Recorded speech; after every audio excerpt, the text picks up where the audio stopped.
vorbim și poate vorbiți dumneavoastră cu ceilalți speaker, să-i întrebați în ce limbă preferă. Eu cred că toată aici va fi engleză. Avem traducere în direct, deci nu e nicio problemă. Știu. Doar să știm de timp ca să oferim creștere la oameni. Cam asta ar fi tot. Mă duc să-i căut și... Avem unul dintre sărbări.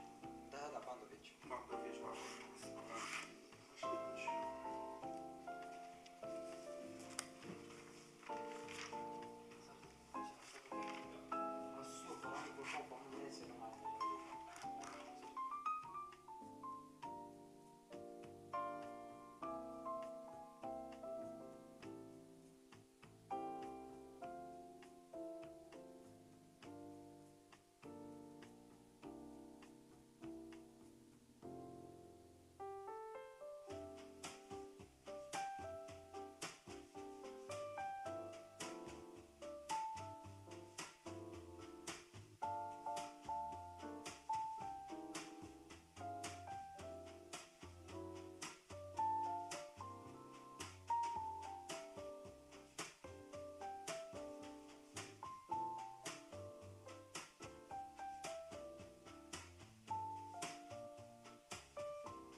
Hello, everyone, and welcome to this panel.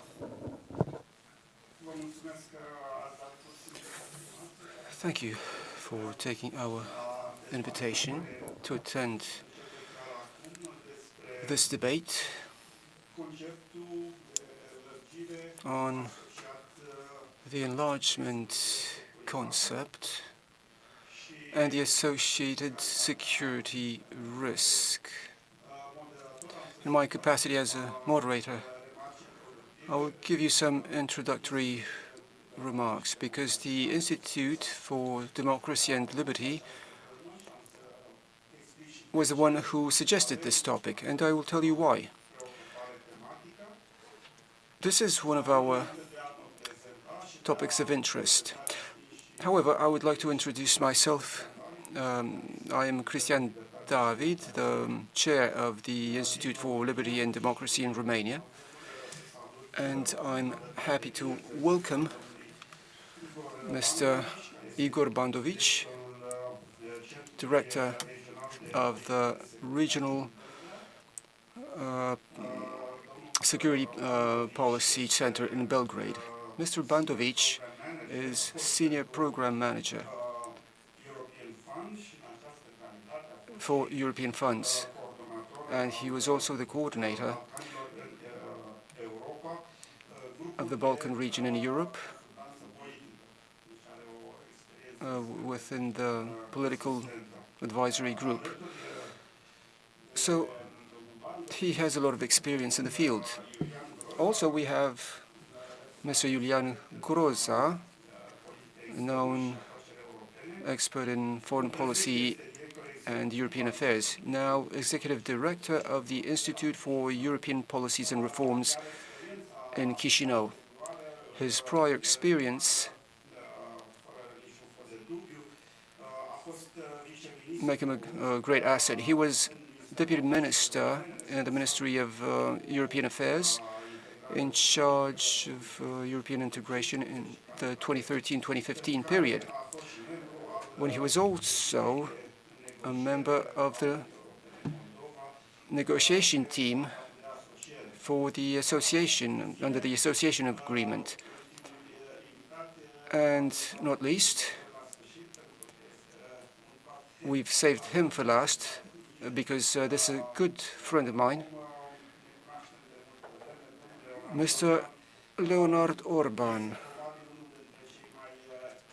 possibly one of the best Romanian experts in European affairs, an expert also on enlargement, because he was chief negotiator of the accession of Romania to the EU, and then in 2007 he was the first European Commissioner from Romania.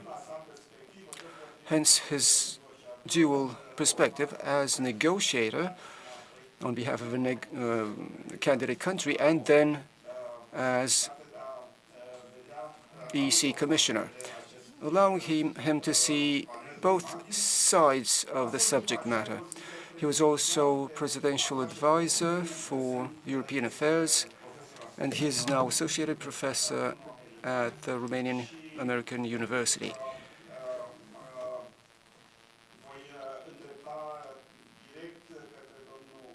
And now I will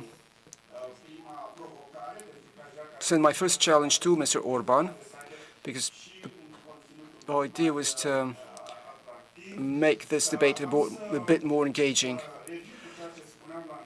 I'll go back to what I said at the beginning. The reason I suggested this topic, I'm happy to be joined by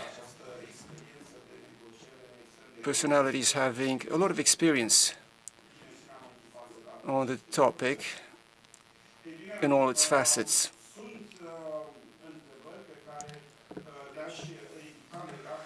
There are a few questions that I would raise relating to the impact of the frozen conflicts in various countries, which are either candidate countries or potential candidate countries, and the role this plays in the preparations for accession. We can't help noticing that there are some frozen conflict areas, whether that is Georgia, a potential candidate country, where in Abkhazia and South Ossetia there's a frozen conflict. Then there's the Republic of Moldova with the Transnistrian region. And should we still add the broadly divided topic of the 4 regions of Ukraine that have been annexed, as well as Crimea. The reason I believe that this security instability on the constitutional territory of a member state, of a state that can become an EU member state, well, that's because we should be aware of the whole technical dimension and not only the political dimension of accession. We know that in preparation for accession, the candidate country has to apply a program of reforms which should be uniform. It should apply the reform equally throughout the whole territory of that state. Therefore, the way in which this reform is implemented has to be consistent, whereas in some territories, given the security situation, that requirement cannot be fulfilled. Therefore, I believe disbalances can come when it comes to the use and impact of EU funds in support of accession efforts. Hence, the opening question of the panel, which I will put to Mr. Leonard ORBAN.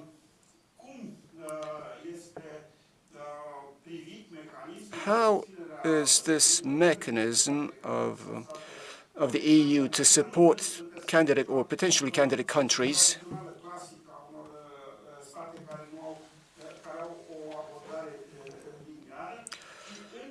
but we're not talking about a linear approach, but especially the countries where, on whose territories, there are areas that can limit the effect and efficacy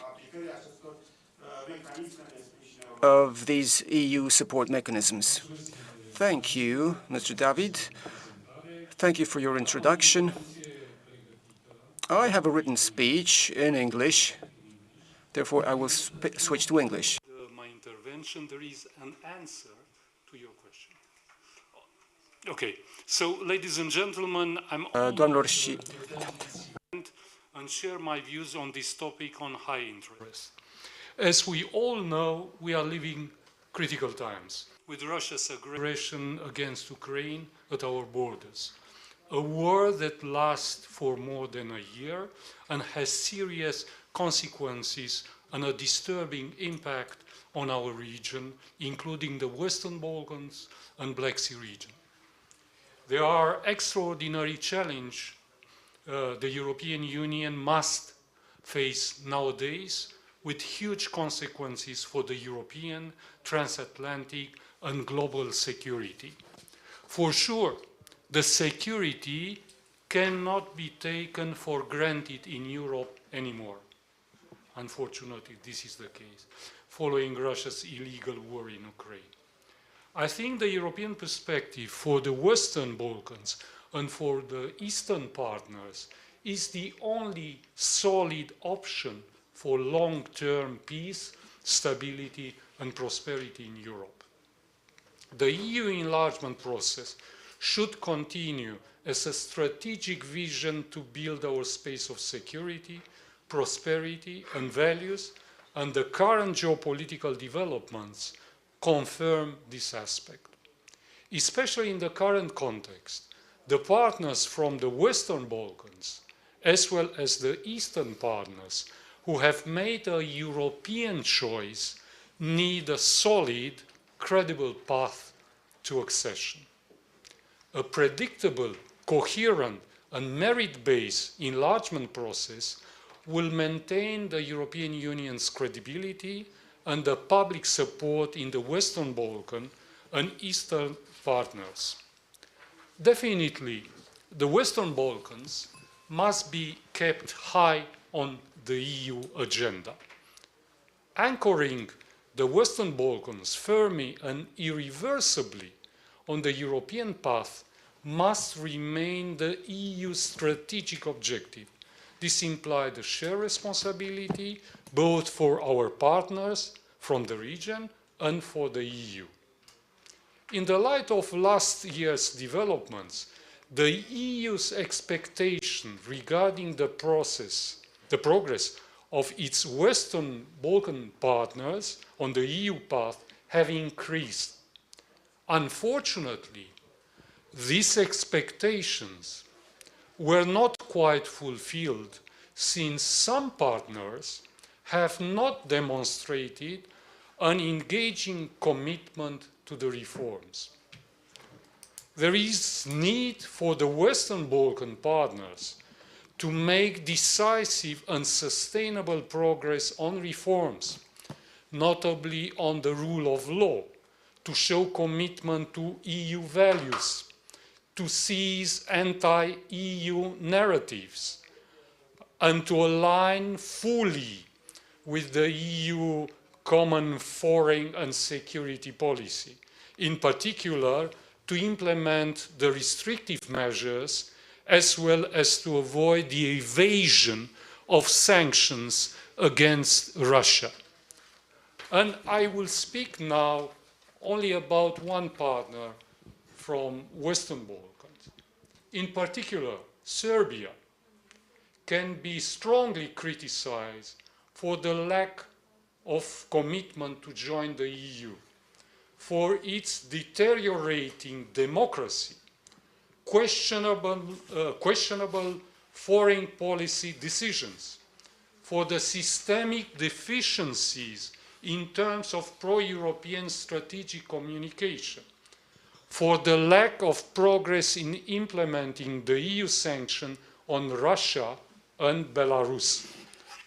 We must acknowledge the anti-EU and anti-Western foreign policy Serbia has, its continuous bond with Russia and China, despite what the Serbian political leaders say regarding joining the EU. Serbia's freedom deterioration means the violation of EU values and principles. An anti-Western narrative propagated to the media has shaped the public's opinion, which no longer seems to support the EU accession to a larger extent. While Serbia receives the most financial aid from the EU, being the largest recipient of EU pre-accession funds out of all prospective EU candidate states in the Western Balkans, Serbs believe that Russia and China are the main contributors. With all this aspect, for me, does not seem Serbia is committed to align with the EU policies and values. Serbia does not seem like a partner you can rely on in critical moments by providing an adequate answer. However, despite all this, I hope that Serbia is willing to stay on course on the EU path. The EU needs to continue its intensive political engagement with the region and needs to intensify its effort to maintain the public support for the European path and to combat the malicious narratives. The EU should engage in a more tailored and comprehensive support to help these countries to mitigate the disruptive external actions. Now concerning the Black Sea region. This region remains the focal point for Russia's strategic interest and military actions. Thus, the importance of an integrating strategy for the Black Sea region with adequate resources to counter Russia is extremely important. The last year's decision to grant the candidate status to Ukraine and to the Republic of Moldova and recognize the European perspective for Georgia are part of long-term European vision on enlargement. The three partners are now fully motivated to continue their pro-European commitment and fulfill their European objectives. I think the EU must continue to respond with concrete and positive messages of support to the clear strategic choice that both Ukraine and the Republic of Moldova made, while being fully aware that the EU integration remains a complex and often difficult process based on merit and the fulfillment of reforms. The rightful place of Ukraine, the Republic of Moldova, and Georgia is in the EU. I fully support the opening of the EU accession negotiations with Ukraine and Republic of Moldova until the end of this year. It remains to see if this is a realistic objective or not. As a former chief negotiator of Romania with the EU, I don't believe in a fast-track procedure for the accession negotiation process. The membership negotiations are very challenging, and there are no shortcuts to this goal. No shortcut to this goal. Moreover, and now, Mr. David, I'm answering to your question, I think that the territorial issue must be clarified before the conclusion of the accession negotiation process. Whether we are talking about Transnistria, the Republic of Moldova, or the territory of Ukraine after the end of the war, or the situation of Georgia. Let me remind you that there is only one case in Europe where there are no recognized borders by the EU, and I'm speaking now about Cyprus. Cyprus was accepted in the EU provided the fact that they organized a referendum with the final goal of reunification of the island. The referendum was organized. Unfortunately, the Greek community from Cyprus rejected the outcome, the proposals made made in the referendum. And the result today is that Cyprus remains a fully divided country with very unlikely perspective of a reunification on a medium term or long term.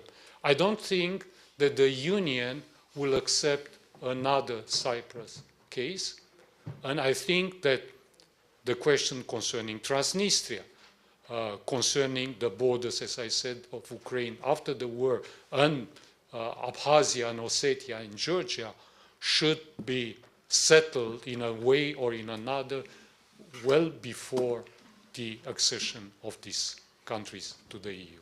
Thank you for your attention. Thank you so much for offering such a broad view. As anticipated, it is obvious that you're using your impressive experience on both sides. As following the narrative of the presentation, I will hand the floor to Igor, primarily due to the fact that Serbia was mentioned several times in your presentation, and I think it is very well to have continuity of our discussion. Therefore, our Serbian panelist will be the first one to take the challenge. Okay, thank you very much. I'm very glad to be here and to speak at this panel.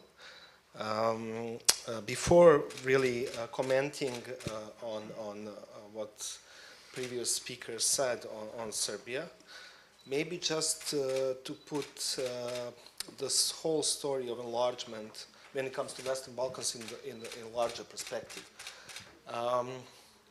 It was 20 years ago when actually at Thessaloniki, ministers then of foreign affairs of the EU promised that the future of the Western Balkans is in the EU. And it has been 20 years since then, and unfortunately only one country has become a member of the EU, that is neighboring Croatia. And when you look at this, you know, there are a lot of questions that we have to ask ourselves. We can put the blame on the countries of the, who wanted to join the EU, but also I think we should consider and discuss what were the shortcomings of the EU not really to be successful in once the most successful foreign policy that the EU has, and that is the accession process. And I think there are a lot of things that we have to take into consideration. Also the fact that EU has its own turbulences during this period, just to mention the financial crisis, the migration crisis. And yet, you know, the whole region of the Balkans is somewhat the size of Romania, and approximately its number of citizen inhabitants of the region is also approximately the size of the Romania. And the question is really how the EU, with its all might of the EU, with all its population, with all its economic might, couldn't in a way swallowed this part of the region. And with this question in mind, we come to the you know, problematics of the enlargement, because enlargement was, to a larger extent, in the first, let's say, 10 years of this 20 years period of time, devoted to somewhat transactional relationship between the EU and the countries of the region of the Western Balkans. Basically, the relationship was such that EU was providing something, and the countries of the region were in return offering something as well. This has to do mostly with economic reforms, while I think the most crucial part of the, I think, Europeanization of the country was left behind, and this is rule of law, this is democracy, this is Copenhagen criteria in this approximation. Secondly, I think what is really problematic is that at one point in time, EU was not really interested in the enlargement at all. And it was clearly stated by the then President of the European Commission, Jean-Claude Juncker, who said during my mandate there's not going to be any enlargement. And for the political elites and the governments in the region, that was a clear sign that they should do something else, because this promise is not something that they can rely on. And they started to build alternatives. In the meantime, there were at least two third power countries who came to the region and wanted to take advantage of this fact. And these two are Russia and China.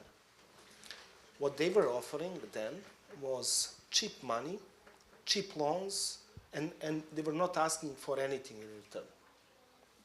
While the EU had its own standards and its criteria for granting and for giving the money, these two countries were giving it without really asking for anything in return. So greedy, corrupted governments of the region took this for their advantage and starting to make the partnership with them.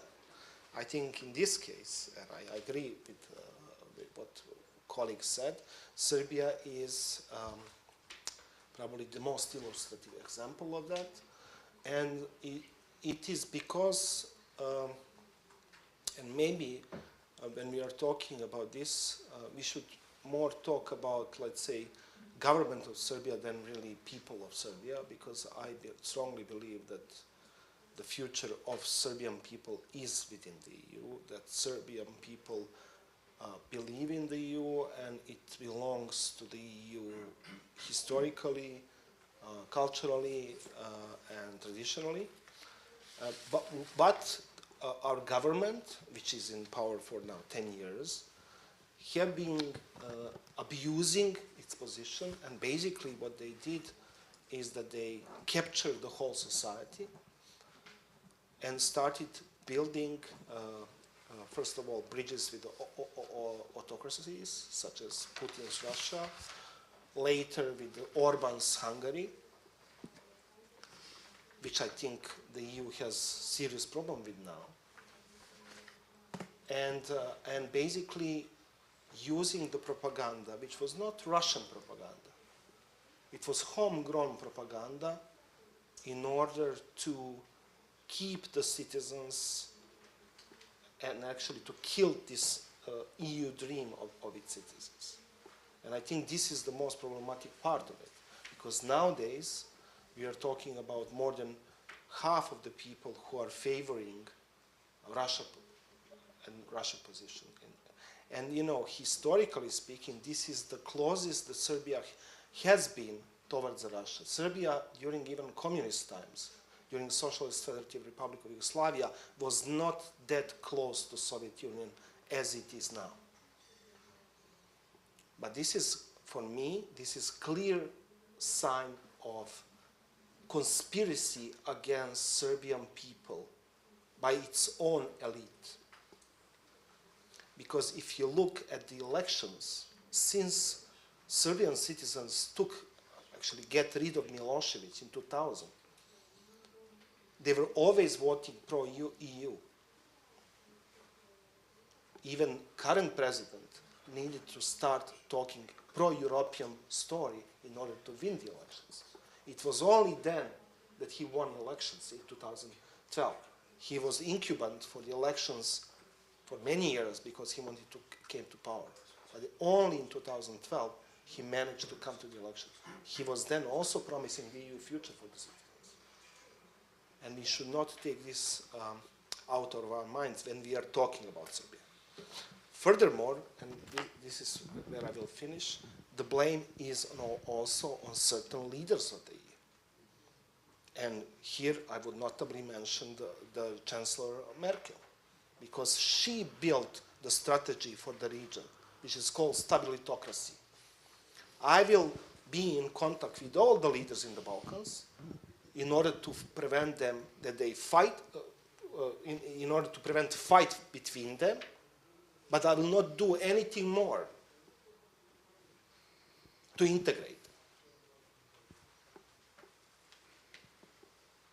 I think this is also very problematic, because there are some good, let's say, students in the room when it comes to Western Balkans.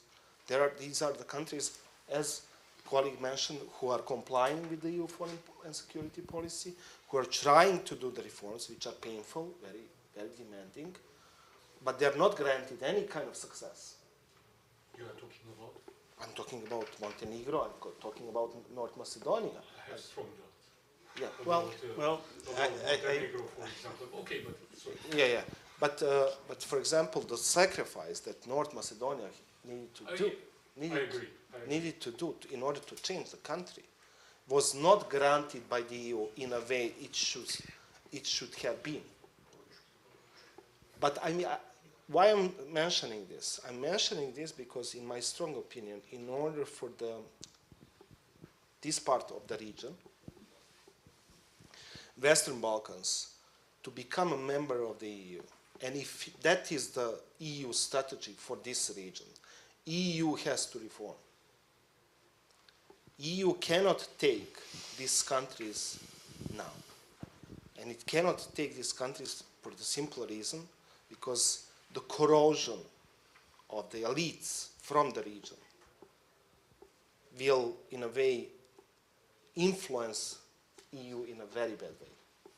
This is already happening with Hungary. This could potentially happen with the new members, such as Serbia, if Serbia is not reformed. And then you will have within the EU illiberal countries which will be trying to fight the liberal Europe. Well, thank you so much, Igor, for your intervention. It was very political, so to say. I hope we will come back also in a way at the second round on the impact of the security situation on this transformation of Serbia's attitude towards EU. So far, the only connection I could get from your presentation was that there is an implicit deterioration of the relations and the progress towards EU as an outcome of the war situation, which brought closer than ever Serbia to Russia, but not a direct consequence of the security environment. Turbulent was always in history West Balkans as well as Black Sea. And now we have to move a little bit to the east, to Republic of Moldova, and to see how the security environment may bring obstacles to the impressive efforts the Moldovan government is doing in order to accelerate reforms for accession. I would like Mr. GROZA to have enlightening us. Thank you very much. Thank you for the invitation to join this panel. First, of course, Moldova always was demanding and was looking for a clear message from the EU that we belong to the European Union. And last year, when Moldova got the candidate country status together with Ukraine, I think changes a lot in not only in the perceptions of Moldovan society, because the support for EU in the Moldovan society has increased from the moment when, for the society, it was more clear that this objective is more realistic than before. But also, it provides new opportunities of engagement with the European Union beyond the political association, economic integration, towards the security dimension as well, even though soft still, but it already has impacted a lot the EU attitude towards Moldova in providing enhanced support to the security. But of course, the main factor, both for the fact that Moldova and Ukraine got a clear recognition of our perspective to be potential future members with the candidate country status, and increased attention and changing attitude of the EU towards the region, is a result of Russia's aggression against Ukraine, a second invasion, which of course impacts a lot the European architecture of security, and still creates a lot of security threats and risks to the region as a whole, beyond the fact that Ukraine today is defending not only its territory and sovereignty, but also Ukraine defends today the values that EU shares, and most importantly, Ukraine today is the shield for EU, and first place, of course, foremost for Moldova, because Ukraine is actually very much protecting us as well. But that is not an obstacle to Russia's interferences, to Russia's hybrid aggression against the country, using various instruments to undermine our democracy and to vulnerabilize the country further and to destabilize, which of course has an important aspect. And it is also important to underline that in the EU security compass, this is recognized, that Russia's hostile and malign interferences culminating with this invasion of Russia's aggression against Ukraine, aiming to, to undermine our democracies, our economy, is very much the key implication to EU security today. The next point I wanted to make is that there is a clear connection, because the title of this panel also is about enlargement and security, and I think there is more and more connection between the enlargement policy and the security today as we speak. And I think the example of the recent decisions of the EU towards Moldova and Ukraine, it's obvious. But at the same time, I think what we can observe is that while EU is willing to be a geopolitical actor, in time EU has been rather reactive than proactive in addressing not only the clear geopolitical objectives towards the region, but also unfolding instruments which would reflect that. Because for years, we know 2008, after the Georgian War, EU had basically upgraded the neighborhood policy towards Eastern Partnership. And now, 12 years after that, we see that EU again it was actually the war was a triggering moment for the EU also to change its attitude. So what would probably should be one of the lessons learned and also kind of priorities for the EU towards our countries to learn from that from these developments, and at the same time become more proactive. This is exactly what is happening today. When you look at Moldova, we see EU unfolding various instruments which were not used before for countries like Moldova. And we have seen doubled our defense support with the support of the European Union. EU has dispatched on short notice a EU civilian mission in Moldova, which helps Moldova to increase its security capabilities and capacities of our institutions to deal with hybrid aggression, with all these new instruments that Russia is applying in my country, and many other even softer decisions that EU has taken, which has implications to security, which is energy dimension.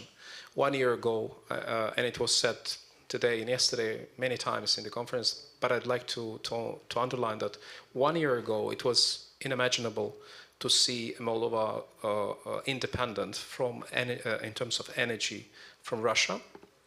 For 6 months, Moldova is much more independent from Russia's gas supplies. Actually, for 6 months, Moldova do not consume Russian gas, with the exception of Transnistrian region. But that happens because there was an inflow of support from the EU financial institutions, which managed to help Moldova to secure volumes that can be used to supply to our consumers. And that, of course, happened after Russia has used the energy tool, energy instrument as an instrument to blackmail and put pressure on Moldova.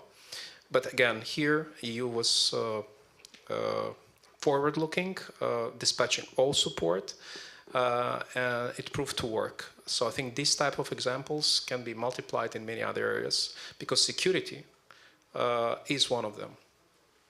I remember before the war, we had the Eastern Partnership Summit, and we were discussing about the need for the Eastern Partnership dimension to have a stronger component on security. It's only after the war started then this started to be reflected more in the EU policies. There are two more things that I wanted to mention, also connected to enlargement policy and security, but more to enlargement as a process.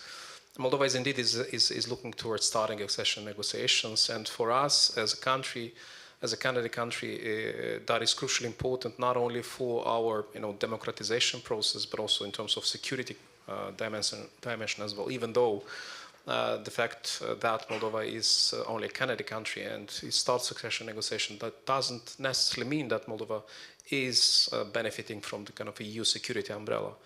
But what I want to mention, and here is a reference a bit to the debate we had before between my colleagues, is that Moldova very well knows what are the challenges of the enlargement process, because Moldova was sitting and is sitting at the same table with other Western Balkan countries since early 2000s.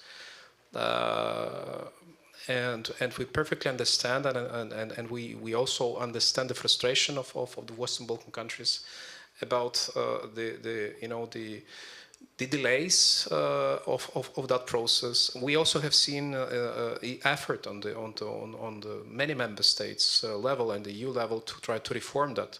We have now a new enlargement methodology, but I think in the current context with the newcomers,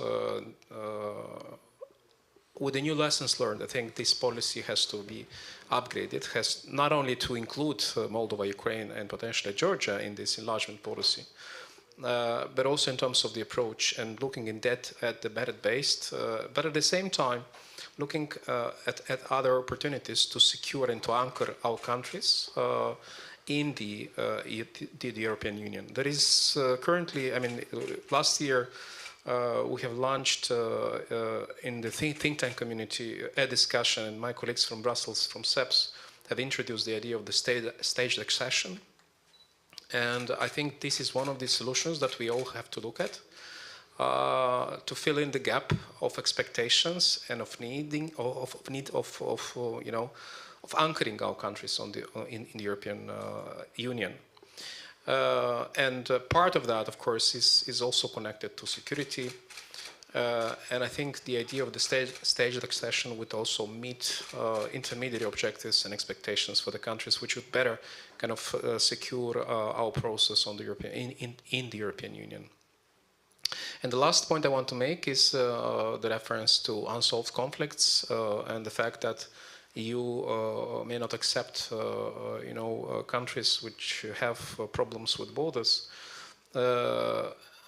I think, well, that is a valid point. However, I think we all have to dedicate more time and attention and creativity to address that component, because we also talk about, when we talk about enlargement, and I don't want to open the Pandora box, but still, we see Kosovo advancing in that way, in that process, and at the same time we have member states in the EU that do not recognize Kosovo as an independent state.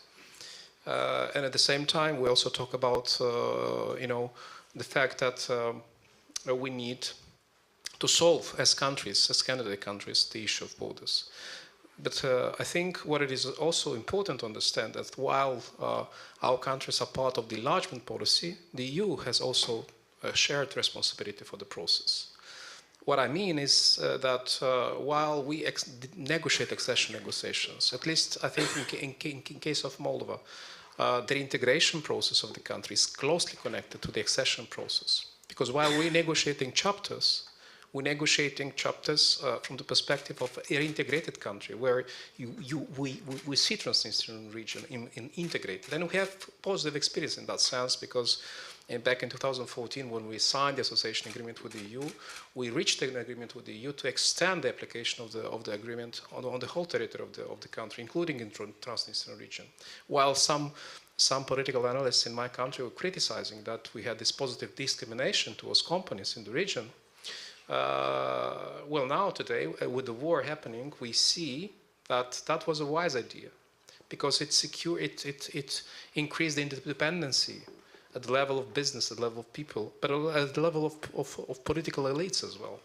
Because with the war, where we have increased security risks, and we have Russian presence, legal presence in the region, Russian interference in the region, media and all other instruments of hybrid aggression, which are very present in the region as well, we also have business groups that actually counterbalance that influence from Russia, because the region in Transnistria is very much ruled by kleptocrats who have their economic interests. And when we look at the economic and trade component, then you would see that the region is two-thirds of the trade from the region is actually anchored in the European Union market, which is an important leverage and interdependency tool, which provides today the ability to maintain peace while we have the war unfolding in Ukraine, because there is an independency there, and because there is this there. So what I want to say is that the accession process is closely connected also to the integration process in my country, and it will be closely connected with the reconstruction process of Ukraine beyond the security solutions when the war ends. So I think it's very easy to say that you will not accept countries with unsolved issues of the borders, but I think we all have the responsibility to be engaged to find the solution, how not to undermine the future of our citizens, of our countries, to be part of democratic world, because of failure of all of us to solve real issues which vulnerabilize even more in face of an aggressor. Hesitation didn't work. The hesitation of the EU to provide clear membership and advance the enlargement process did not, with the idea to not provoke Russia, didn't work. It actually made Russia to be more aggressive and unfold its war against Ukraine. Hesitation of accept Ukraine to NATO also did that. So now I think we all see at the level of the EU, at the level of NATO, a change of perspective towards this. And I think there's a brilliant opportunity for all of us to sit and to rethink not only the European security, but also to see how we should protect our democracies. And I think, well, countries like Moldova and Ukraine have direct implications towards security, European security. I'm not an expert on Western Balkans, but that was the case for every time. So I think what we also want to see, we want to see a more serious debate and see how we can help to advance the process and find ways how we can help to better integrate ourselves. And I think, again, Moldova is a very good example. While not being a country with candidate with the European perspective, while not having access to pre-accession funds for almost 20 years, Moldova is sitting at the same table with other Western Balkan countries, co-funding the Regional Cooperation Council, co-funding the Central European Free Trade Area, being part of all regional initiatives of the Southeastern European cooperation process. And I think for my country, that is a great opportunity to see how we can further learn and work together with our Western Balkan colleagues and make sure that the enlargement process has a finality for all countries. Thank you. Thank you so much, Iulian. Listening to your intervention and the ones before, I realize the complexity of the approaches and the fact that we have one enlargement or one accession process.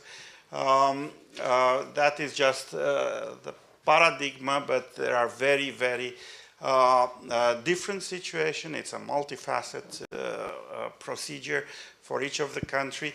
And as we have only 10 minutes left of our panel,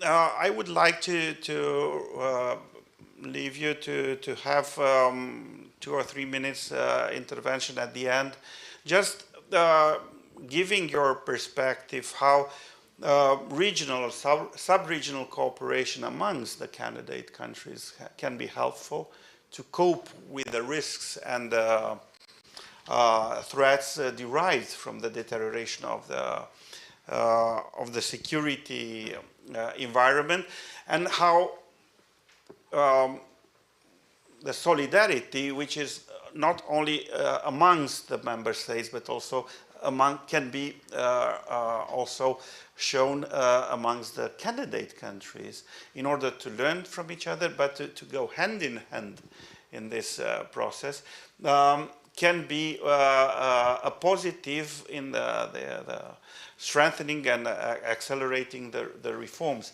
We have witnessed, and somehow I think a very brief conclusion is that the deterioration of the security environment had given a different spin-off to the enlargement process, maybe accelerating in some countries, burning out the times, maybe in some other cases reviewing the relations between the candidate countries and the EU.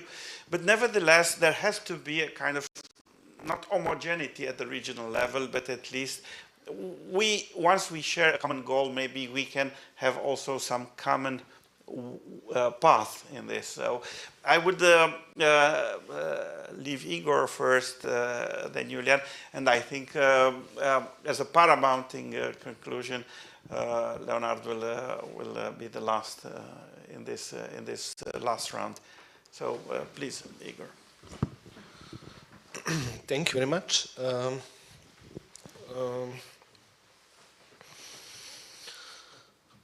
What can we do? What can we do, and how to be solidary with one another? It's a very tough question coming in a very problematic times, and I think that usually the EU, and this is what has been so far, it appreciates more bad news than really good news coming from our region. It is for me very hard to see. There is definitely energy coming from Ukraine when it comes to the EU integration process, which was practically dead in terms of political decision. It was not dead as a part of the mechanism of the integration, but it was dead at the level of political decision, whether the countries of or governments of the EU will take decision to take someone new in, and but it is very hard to consider this energy, which was let's say born in the war, as a positive energy for the enlargement itself. It was positive energy for European solidarity. It was positive energy for many different things, but not for the technical process of the enlargement. And for the technical process of enlargement, I will just illustrate with one example. If for example, Albania, which is a country in the Western Balkans, is about to join the EU, and it doesn't have any kind of territorial dispute or any kind of frozen conflict, it has to adopt 35,000 pages of acquis communautaire. With the current pace of the parliamentary sessions of Albania parliament, it would take them 20 years. So this is about technical process. So if they're taking and implementing all the laws, bylaws of acquis communautaire, starting now, without any problems. So, realistically, this is not realistic. Secondly, I think, and this is why I'm arguing that giving this new momentum that we're having and that we have war, I mean, EU should reform its integration process. It should appreciate, share responsibility, I totally agree, because this is not only for the EU accession, the candidates, potential candidates, responsibility. I mean, we have the process between Serbia and Kosovo that lasts for 10 years, which is mediated by the EU. And you know, both countries, if you want, are playing the role in it. Who is to blame for not completing this process? Of course, these two countries. But where is the EU responsibility in all this? So it's not easy. It's, you know, always the easiest way to say these all countries are not appreciating EU integration process. They are not doing their homework. But it's not like that. It takes two to tango. Mm-hmm. Thank you very much, Igor. Let's hear you. Two things briefly, because I really want to hear Mr. Leonard with his final remarks. Two things. Accession process, enlargement process means a lot of work, a lot of capacities and will to conduct a reform process, a transformation process that should end with the candidate country meeting the minimum requirement to be a member of the European Union. We know that enlargement processes have been upgraded, improved through accession waves, but we also have the positive example of Croatia that while assuming all the responsibilities in terms of advancing the accession commitments, they succeeded and they are part of the EU today. I think Croatia is a good example for our country to look at as examples. But priority was beyond political will and common sense in terms of the reform process. It is also capacities for our countries to conduct. We have some accumulated through the implementation of the association agreement, something which is again peculiar if you look at Western Balkan countries, because we already accepted when we signed the association agreement back in 2014, 70% of the EU acquis as part of our legislation, and we are already half a way towards implementing this acquis. And I think that is something, an added value, but the lessons learned now with the 35,000 pages of the acquis further to be upgraded and implemented, that this requires even more capacity. So I think that is number one. Number two, what EU should also do. Again, in case of Moldova, Ukraine, and Georgia, we are sitting today on two chairs. We are part of the European neighborhood policy, and we are on the way to be part of the European enlargement, of the EU enlargement policy. And for the first time when that will happen, it will be in autumn, will be part of the enlargement package reporting of the EU. But in terms of policy, in terms of financing, in terms of other instruments that enlargement policy implies, we're not there yet. So I think it is very important to look at the revision of the enlargement policy. It is a good opportunity to upgrade and improve it by accepting our countries fully in this policy. It is the same relevant for the neighborhood policy. This doesn't mean that we should abandon the other countries in the Eastern Europe and Central Asia, which are part of the Eastern Partnership. No, it doesn't mean that. But it also means that the hesitation of the EU to take political decisions about that, or our hesitation to take political decision on that, shouldn't be at the cost of our country's, accession process. So I think there are two things that I'd like to mention. Thank you. Thank you so much. So, Leonard, you have I will try to be as brief as possible. Okay, I will speak about three issues. First of all, I would like strongly to insist on one subject, that the accession negotiation process is not a technical one. Not at all. It's a highly political process. And it means the will of the involved country to make the necessary reforms during this process.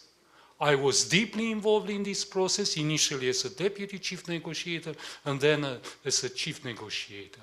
I can tell you many details how difficult it was to affect the interest of the high-level politicians to let's say, who finally accepted to make sacrifices in order to succeed during this process. It's a long, complicated process. I had the opportunity to discuss, for example, with different Serbian chief negotiator, and I was absolutely shocked by the level of understanding of misunderstanding of really what this process really means. It means the will to make the sacrifices, but in order to modernize the country, to let's say, to really to have democracy and to share values in your countries, the values of the European Union. I think this is absolutely fundamental to be understood. Also for Republic of Moldova. I had the opportunity to discuss with some of your officials. They think that, okay, if the decision to open up the accession negotiation process will be taken by this year, then there will be a very fast process. Not at all. Even that Romania will be fully supporting the authority of Republic of Moldova. You have the chance to, okay, to have all the legislation already, the EU legislation already translated in the Romanian Moldavian. Okay. No, I know the last decisions taken, and I welcome these decisions. Okay. Then I would like to speak about the challenges at the level of the European Union. You are right. There were many decisions at the level of the European Union who didn't help the accession negotiation process. In fact, the enlargement fatigue was present even during the accession negotiation with Romania and with Bulgaria. Okay, I remember I had a discussion with, at that time, the Minister of European Affairs from Croatia. The discussion was in 2002. And he told me at that moment that Croatia will join the EU earlier than Romania. And at that time, Croatia didn't open up the accession negotiation. And I told him, you dream, you are not realistic at all. And we all see what happened. Croatia, a small country with less than 4 million inhabitants, needed almost 10 years. So in fact, they joined the EU by mid-2013. How difficult it was for Croatia. But coming back, at that time, there were this enlargement fatigue. There was this statement, the very famous statement of Mr. Juncker. Later he explained that he is not delaying the accession negotiation, but it is not realistic to conclude the accession negotiation and then all the other processes to draft the accession treaty and the promulgation, the ratification of the process of the treaty. This process lasts at least 7 to 10 years. But now there is a strong dilemma for the European leaders. The strong dilemma is how the Union will function with 34, 35, 36 member states. And the German Chancellor is very outspoken. He said several times that there is a condition, an absolutely say sine qua non condition to have this enlargement, is to adopt QMV, qualified majority voting, in a significant number of areas. And I can tell you, because I know very well, I was, let's say, responsible with the preparation of the meetings of the European Council for many, many years. Today, the Lisbon Treaty allows the possibility to let's say, to adopt QMV for several areas, including for foreign and security policy, but there is not an unanimity, because unanimity is required to apply this provision from the Lisbon Treaty. And I'm very pessimistic about the possibility, for example, in the foreign policy to have QMV. And if QMV is not applied in foreign policy, how we can, for example, accept a country like Serbia, who didn't, let's say, apply the sanctions against Russia. And this is not a critical moment. This is the most dangerous moment in the history of the Union from the security point of view. Okay, and the last issue, and I'll conclude with the question of territorial issue. Okay, the Union can be a moderator, can help, but at the end, what is the most important fact is the political will in the respective country or countries to make the necessary steps in order to, let's say, to adopt sometimes very unpopular decisions. You mentioned North Macedonia. I really welcome the PRESPA agreement. It clearly shows that sometimes there are politicians who have the courage to take some very painful decisions.